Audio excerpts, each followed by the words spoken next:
So I'm giving you a chance. This is your chance, Danny. If you want to look like a monster and a cold-blooded killer, then that's what you're going to look like. But if you came over there and things just went wrong and it was an accident or you lost your temper or it was a mistake, then now's the time for you to tell me. But if you want to stick to the fact that we're crazy and all this evidence I have is bullshit, you're going to look terrible. People understand when people screw up and make a mistake. I didn't make no mistake because I know I didn't do this. I put my right hand to God, I didn't do this. So, why did you tell me you didn't own a gun? Esta es Andrea Washington. Tiene 37 años. Es madre de 3 hijos y una exitosa veterana de la Marina. Era una mujer llena de éxitos y amor. Sin embargo, toda historia tiene su lado oscuro. El nombre del lado oscuro en la vida de Andrea era Danny Beard. Danny y Andrea estuvieron comprometidos en su día. Desde fuera, podían parecer una pareja normal. Sin embargo, a puerta cerrada, vivían una relación envenenada por el control, los celos y la violencia. Danny había ejercido violencia física contra Andrea, hasta tal punto que Andrea había recibido una factura de un técnico por la reparación de sus puertas rotas. Danny había destrozado la tableta de Andrea y habían tenido una pelea por el control de su teléfono. Estos incidentes habían alcanzado tal gravedad que Andrea había presentado una denuncia contra Danny tanto ante las autoridades de la Marina como ante la policía. Su relación había terminado, pero la obsesión de Danny no había cesado. El 17 de septiembre de 2018, Jacksonville, Florida. Un día tranquilo se vio truncado por una llamada llena de pánico a la línea de emergencias. Un testigo informaba de que había oído varios disparos seguidos en las inmediaciones. Cuando la policía llegó a la casa de Andrea, en el 12500 de Itani Road, se encontró con una escena espeluznante. Andrea Washington yacía sin vida en el interior de su casa, con múltiples heridas de bala en el cuerpo. Dos personas la encontraron en ese estado: Marlon Jones y el exnovio de Andrea, Danny Beard. A primera vista, parecían 2 hombres preocupados que habían perdido a un ser querido. Sin embargo, cuando los detectives comenzaron a investigar la escena del crimen, se dieron cuenta de que la historia era mucho más compleja de lo que parecía. Había indicios de que se había producido una pelea en la casa. Se encontraron casquillos de bala del calibre 25 en el suelo, pero los detalles más inquietantes eran los tecnológicos. El sistema de seguridad de la casa de Andrea había sido desactivado días antes y su teléfono móvil había desaparecido. No se trataba de un arrebato de ira fortuito, todo apuntaba a un acto cuidadosamente planeado. En Ofan, las sospechas se centraron naturalmente en su exnovio, Danny Beard. Cuando fue detenido, contó a los detectives una historia bastante clara. Afirmó que había recibido mensajes llenos de pánico de Andrea, como: «Papá, por favor, ayúdame». Dijo que había alguien en la casa, alguien llamado T, que la estaba siguiendo. Danny pintaba el retrato de un exnovio preocupado. Pero había un problema en el relato de Marlon Jones, otro testigo del lugar de los hechos. Contradecía directamente la conmovedora historia de Danny en la red de mentiras. Había comenzado a tejerse desde las primeras horas, en voz en off. Los detectives sabían que la clave de la verdad podía estar en el teléfono perdido o en las cámaras desactivadas. Obtuvieron una orden de registro para las pertenencias de Danny Beard, y cuando comenzaron a examinar su teléfono, se encontraron con ese fantasma digital que cambiaría por completo el curso de la investigación. En el teléfono de Danny había cientos de fotos y vídeos tomados de las cámaras de seguridad de Andrea. Según la policía, se trataba de una vigilancia obsesiva. Danny vigilaba en secreto cada paso de la mujer de la que se había separado, cada movimiento que hacía dentro de su casa. Pero eso solo era el principio. Los detectives combinaron los registros del sistema de seguridad, ADT, con los datos de los servicios de geolocalización de Google. El resultado fue concluyente. El teléfono de Danny Beard se encontraba en la ubicación de la casa de Andrea Washington la noche del asesinato. Esta prueba digital por sí sola destruía todas las coartadas que había intentado construir. Cuando la vigilancia obsesiva y las huellas tecnológicas se combinaron, Los detectives tenían mucho más que una simple sospecha. Había llegado el momento de emitir una orden de arresto contra el asesino de Andrea. El hecho de seguir tan de cerca la vida de tu exnovia es una inocente curiosidad o el síntoma de una peligrosa obsesión. En el siguiente episodio, los detectives se enfrentarán a Danny Beard. ¿Cómo se defenderá ante las abrumadoras pruebas en su contra? ¿Qué se esconde detrás de esa máscara de sangre fría? El enfrentamiento comienza en la sala de interrogatorios. I know the last time we talked, I got a little bit of information about kind of, your background and stuff like that, but I kind of want to go back there again, if you don't mind, just kind of see how you grew up and everything like that. Do you have an issue with that? Okay. Didn't you tell me you grew up in Alabama? Yes. You did? Is that where you were born at? Yes. Where were you born in Alabama? Tuscaloosa. Tuscaloosa? Okay. Where'd you go to school at in Alabama? Pickens County High. Say again? Pickens County High School. Okay. Any brothers or sisters or anything like that? 3 sisters. 3. I think you told me that last time, didn't you? And you've got no brothers. No. What about you and your dad? Are you and your dad close? Not really. Is he still alive? Yes. Or are him and your mother still together? No. Okay. Is your mom and your dad close? Somewhat. I mean, do they stay? No. Okay. How was your dad with your upbringing? Was he involved or not involved or Not involved. not involved at all? Did you have anybody to kind of mentor you, or is it just Myself. that you just Myself and streets. it's just you in the streets? What about your sisters? Were they older or younger? Older. Did I did have an uncle. you did he take part in your life? Yeah. And was he? I mean, was he a good? Yeah. I mean, he was a good role model. Okay. And did you finish high school, or No. how far did you go in school? 8th grade. 8th grade. Okay. What made you not go any further in high school? Went to Job Corps.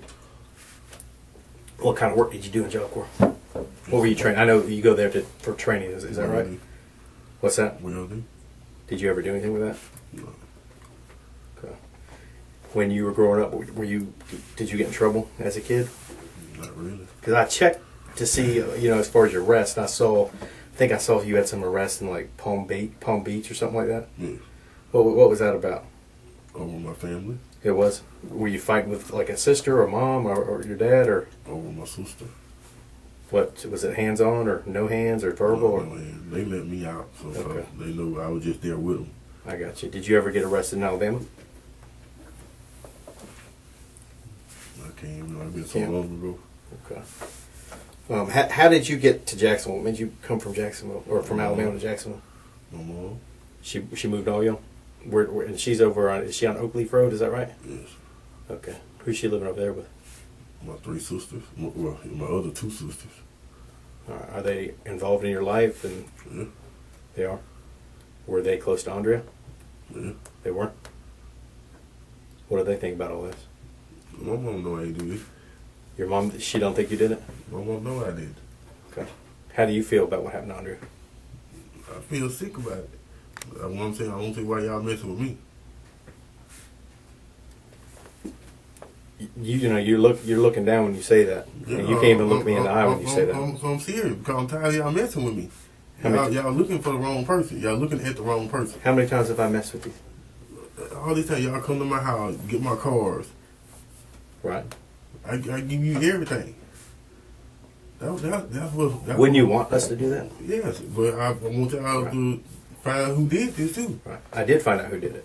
Who? Lo que acabas de ver es una táctica clásica de interrogatorio, al establecer una línea de referencia. Su comportamiento normal. Los detectives hacen preguntas inocuas sobre la infancia de Danny en Alabama, su familia y el hecho de que abandonara los estudios en 8º curso con el fin de determinar cuál es su comportamiento normal cuando no miente. Esta actitud tranquila y cooperativa es la vara de medir que los detectives utilizarán para identificar al Danny mentiroso. Cuando comience la presión una vez establecida la línea de base, los detectives lanzan el primer anzuelo. Cuestionan la primera historia de Danny, es decir, ¿por qué fue a casa de Andrea? La primera coartada de Danny era que había recibido mensajes de ayuda llenos de pánico de Andrea. Ahora escuchen cómo el detective desmonta esta mentira y vean cómo Danny construye una nueva historia en cuestión de segundos. I know I didn't, so I'm not going to sit there and tell you this to you. Okay. I'm telling you that I have evidence Okay, that says so otherwise. Take me to jail. Let's go to court. So you don't want to even talk about it. No, What's that? no. Okay. All right. You don't want to sit here and talk to me and try to For figure. what? Well, I want to make sure that I'm clear that you just said you don't want to talk and you want to go to jail. So I want to make sure that I understand that you don't want to talk anymore.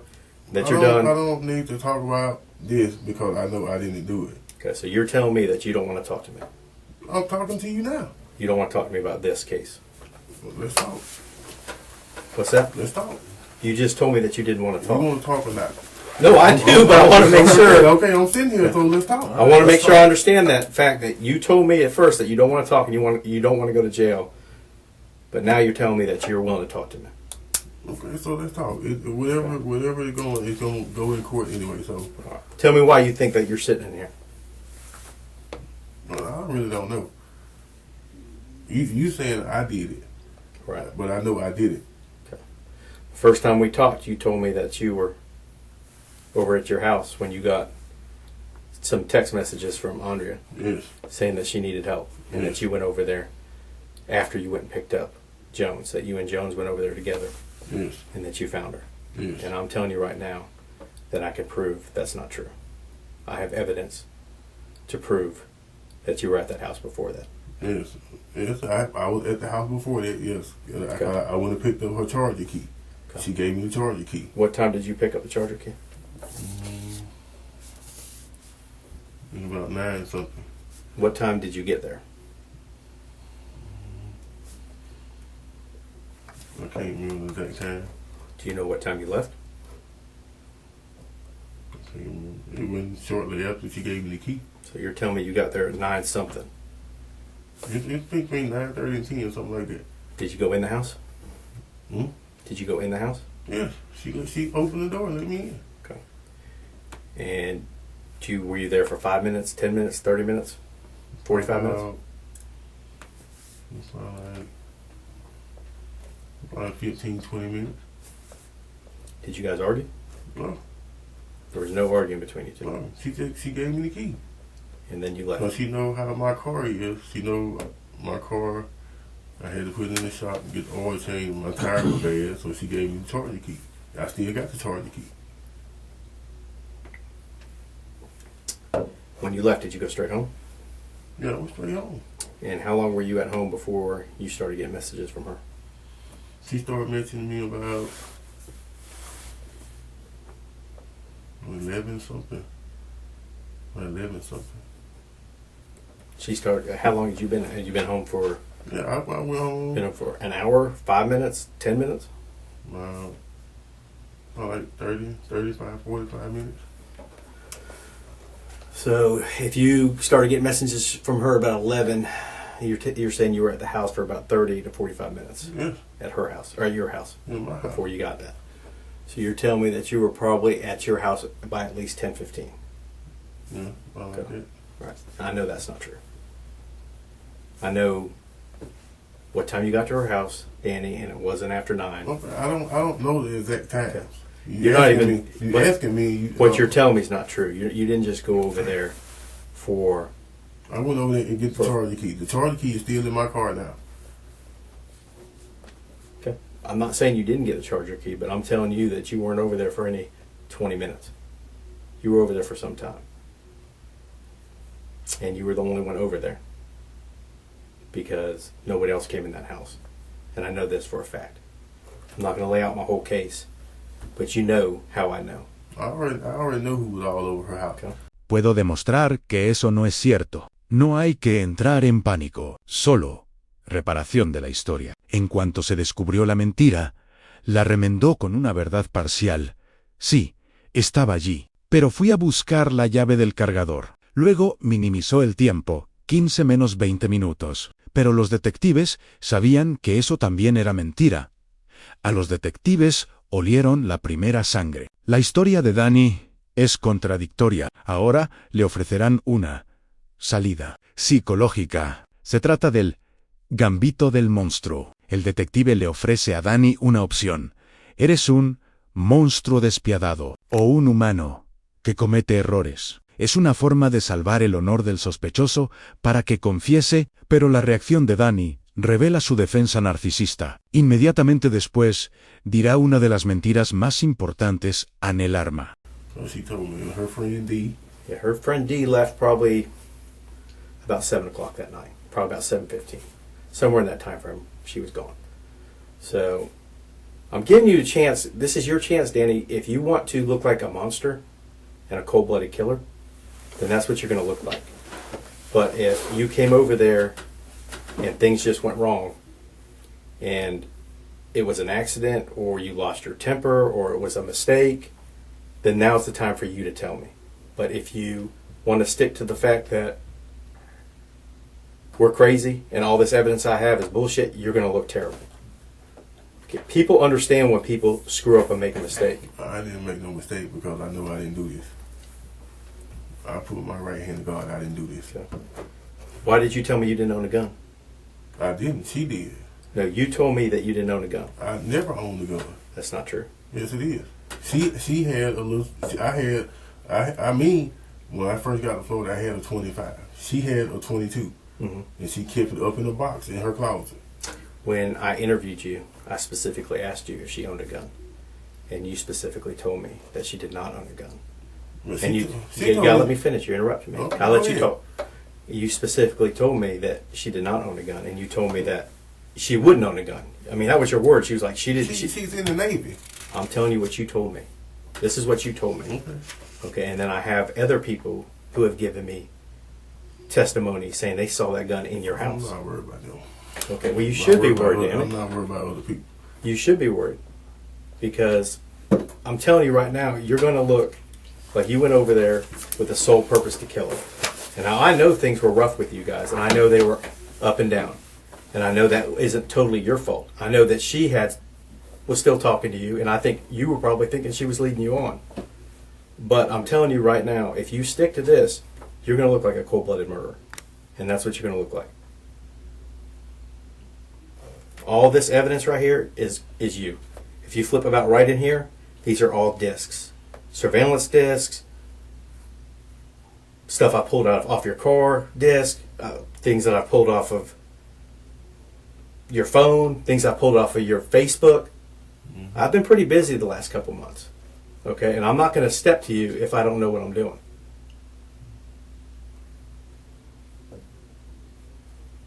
Okay. I mean, being a man is owning up to what you did. I am a man. And, Well- and I know I ain't do this. I know you did it. For a fact you did it. Okay. You killed that woman. No. Yeah, you did. No, I did. And we can prove it, Danny. You can say what you want to say. I know I did. I don't care what evidence you What about got. the evidence? What about when the evidence says you I don't care did? what evidence you got. You can't put me to killing her. Are you sure? Yes. Are you sure about that? Yes. Danny rechazó la oferta del error. Su psicología considera incluso decir, fue un accidente, como una derrota. Y luego, nunca tuve un arma. Esto es una mentira demostrable. Los detectives saben que los testigos vieron esa arma. Cuanto más se alejaba Danny del arma homicida, más se acercaba a los detectives. Danny corrigió su historia, rechazó la táctica del monstruo y mintió sobre el arma. Pero aún no se había enfrentado al engaño más complejo y calculado del interrogatorio. Los detectives sacan a relucir el fantasma digital, es decir, los registros telefónicos. Este es el momento. Jaque mate. Del interrogatorio. Recuerden que Danny dijo, recibí mensajes de ayuda de Andrea. Los detectives ahora demostrarán que esos mensajes fueron enviados. Desde el teléfono de Andrea por el propio Danny, observen el colapso de Danny ante esta carga cognitiva. It's weird that you're telling me that you were over at her house sometime after 9 o'clock, because when I pull your phone, I find messages from her sent to you saying that she's outside of your house. In my house. Yeah, it's right here.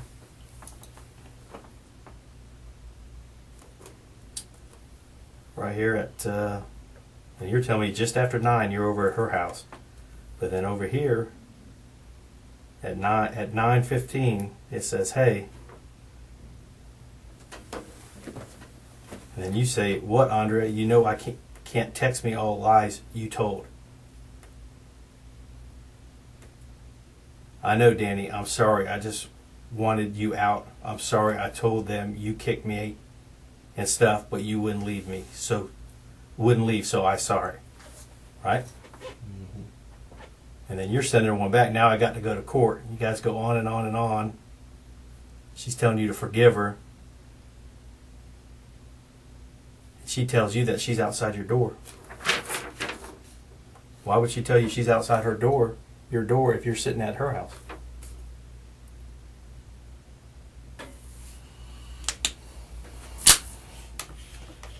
That's a good question.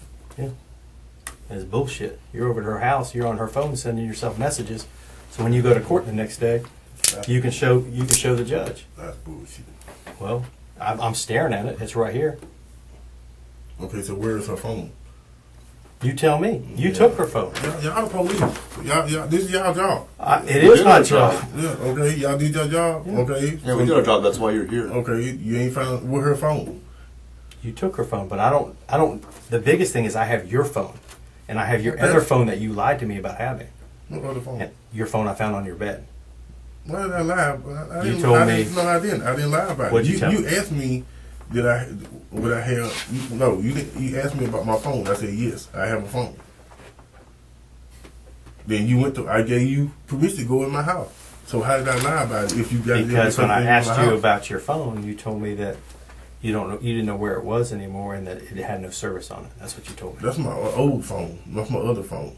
Okay, I had another phone that got lost. but that one was still active on your bed, correct? No, Yeah. it was on the Wi-Fi, so it's not active on the Wi-Fi. Okay. Is there any reason why there was a bunch of surveillance pictures on that phone? Can you checking her surveillance on that phone? I got the what's called too. You got the what? My name is under my what's called under my email.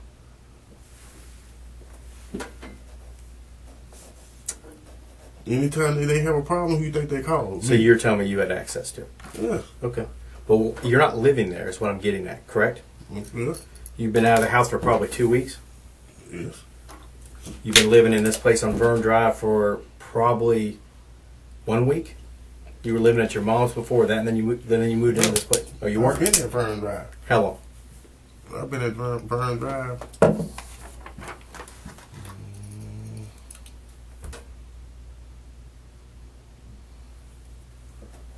Probably about 3 weeks. I just stayed at my mom's house. My Right. stuff been at Vern Drive. So you've been over there for about 3 weeks. But why did you continue to check her surveillance? It's under my thing. What's the difference? She come see me anyway. She at my house. I know she did. I think she probably saw you that Thursday. No, she came see me one week. She came a whole week. She right there by the base. Yeah.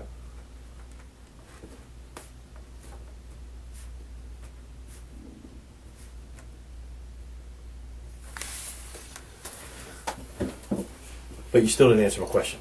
What? Why are you checking her video?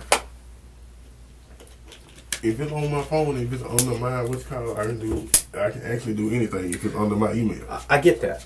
I'm not sweating you on that and saying that you didn't have a right to if you had access. If you had access, but I'm asking you what, because I'm telling you right now, when I dumped your phone, there was like I'm checking on her. you were just checking on her. She said she's scared to stay in the house by herself. But you knew she had her family there all day. Yeah. So why would she? And she texts me all day. She texts me when they left. See how that looks though? It looks like you're being kind of possessive. See how it looks to us though? I'm just telling you how it looks though. When she told me she scared to stay in the house by herself, that's when I would start checking it. Now, can you explain? And I hate to keep harping on these messages, but can you explain why she would send you a text that she's at your house on the 16th at 9:30 when you in fact are in her house? I mean, it's right. I got it right here. Danny, I'm sorry, but it's what it is. I'm not happy with you anymore. That's why I lied, because you wouldn't leave. I'm sorry. Can you open the door? I'm outside your house. Are you going to tell me that you didn't send that? No. You're not going to tell me that, okay? No, why would Or you did send it Why would I send something like that? to help you in court. That's something. That's something I'm not worried about. It's her phone. Right. But why would she say I'm outside your... If I had her phone, you can track her phone at my house. You'll know Right. where her phone is. Yes, it wasn't at your house. Okay, And so never- I don't have it. Right, but that's my point. You were at her house. Yeah, you were at her house getting the charger key. Why would she send you a text message saying that she's at your house? That makes no sense. You're setting the stage here, Danny. I'm not saying nothing. Like I said, we can deal with it in court however y'all want. Okay. Esta mentira es tan compleja que no tiene una solución tan sencilla como cambiar una llave de encendido. No tiene una explicación lógica. El cerebro de Danny está sobrecargado. ¿Y qué hace? Deja de responder y ataca el proceso. Lo resolveremos en el tribunal. Ya me han declarado culpable. Es el grito silencioso de una confesión. Cuando se da cuenta de que no puede luchar contra las pruebas, empieza a luchar contra las reglas. Los detectives ya lo saben. Lo han pillado. ¿Qué crees que es más poderoso en una sala de interrogatorios? ¿Las pruebas abrumadoras o la fría psicología de un asesino? El juego calculado de Danny Beer ha sido derrotado por sus propias huellas digitales. En el próximo episodio, todas las demás pruebas que tienen los detectives, el impactante resultado del caso y el final de Danny, cuando se cerró la puerta de la sala de interrogatorios y los detectives salieron de la habitación. Lo único que quedaba era la defensa destrozada de Danny Beard. Sus palabras, lo resolveremos en el tribunal, no eran una declaración de inocencia, sino los últimos estertores de una presa acorralada. Los detectives lo habían atrapado en un laberinto digital, en medio de la trampa de la coartada falsa que él mismo había tendido. Ahora le tocaba hablar al tribunal. Cuando el caso llegó a los tribunales, el panorama que se presentó ante el jurado era claro. No se trataba de un caso de ¿fue él quien lo hizo?, sino de ¿cómo pudo planearlo con tanta frialdad? La fiscalía presentó al jurado el fantasma digital que los detectives habían mostrado a Danny en la sala de interrogatorios, a los mensajes falsos que Danny había enviado desde el teléfono de Andrea, desde la casa de Andrea, a su propio teléfono. Estoy fuera de casa. Abre la puerta. Todo formaba parte de un plan calculado con sangre fría para crear una coartada inmediatamente después del asesinato. El hecho de que Andrea desactivara el sistema de seguridad de su casa días antes, que la vigilara de forma obsesiva y, lo más importante, los datos de geolocalización de Google que probaban que estaba en la casa en el momento del asesinato, en la defensa narcisista que vimos en la sala de interrogatorios, continuó en la sala del tribunal. Sin embargo, las pruebas eran mucho más contundentes que las defensas psicológicas y la negación hasta el último momento. Cada mentira de Danny Beard fue refutada una por una con las pruebas digitales de su propio teléfono. La decisión no fue difícil para el jurado. Danny Beard fue declarado culpable del asesinato de su exnovia, Andrea Washington, y su sentencia reflejaba la gravedad de sus actos y su plan calculado. Cadena perpetua, sin posibilidad de libertad condicional. La arrogante frialdad de la sala de interrogatorios se enfrentó a la realidad de que pasaría el resto de su vida entre rejas. El juego calculado de Danny Beard había llegado a su fin. Sin embargo, lo que lo delató no fue el ojo de un testigo ni el instinto de un policía. Lo delataron las huellas digitales que dejó atrás y su obsesión incontrolable. Danny Beard está cumpliendo su condena en la prisión del condado de Duval. ¿Qué crees que deja una huella más duradera en el mundo moderno? ¿Las pruebas digitales o la psicología de un asesino? No olvides escribir tus opiniones en los comentarios. Si quieres que sigamos publicando vídeos como este, dale a me gusta y suscríbete al canal. Gracias por vernos.